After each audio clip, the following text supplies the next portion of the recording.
Okay, so today I was browsing YouTube and I watched this segment called Boy Becomes Girl. It was a documentary basically.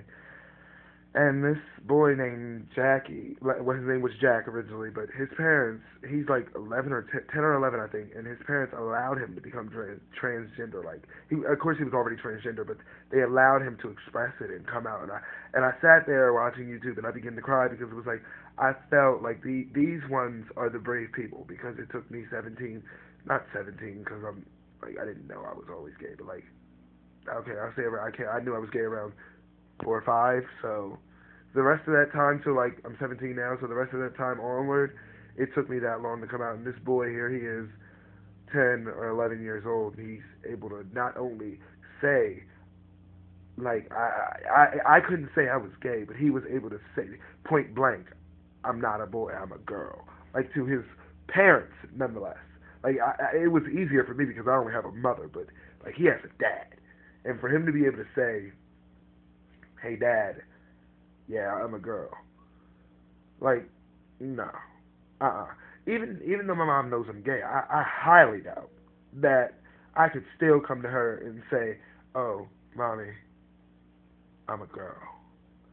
Like in my head when I was looking at it, I tried to like bring on the persona of me telling my mother that, and I sat there in the chair and I walked. Well, she was sitting in the chair in my mind, and I walked in and I was like, "Mom, I'm not a boy.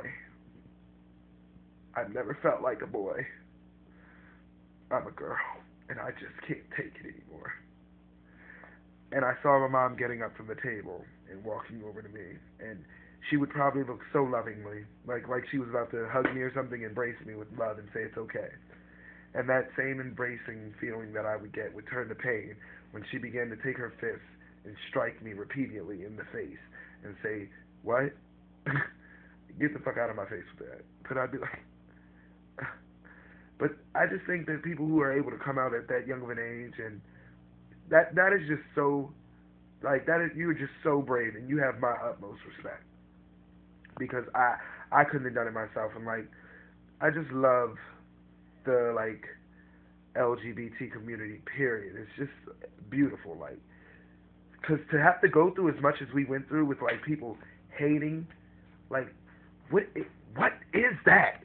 What is that? What is that for? Like why do you care if I like men? That's a question I want to ask. And if anyone looks at this, like if anyone watches this, please comment. I don't care, even if you're straight, and even if you don't want to read like listen to the whole thing. If you catch what I'm saying right now, you're straight and you don't like gay people. Explain to me why it is that it bothers you. It should not bother you if you're not gay. That's what I try to get people to understand. If it bothers you, if you don't like gay people, if you think if you look at them and you could just say, "Oh, I fucking hate faggots," you're a faggot. That's why. You hate faggots because you want to be a faggot and because you can't be as open and as out as we are, and it upsets you. So, I don't. Instead of worrying about who's in my bed, hetero, you should jump on out there in the freeway and worry about how sad and insecure you truly have to be to take moments out of your life, out of your day, to worry about who's in my bed. What am I wearing? What is my sexuality? What is that person's gender? What color are they? You're fucking bored. Get over it.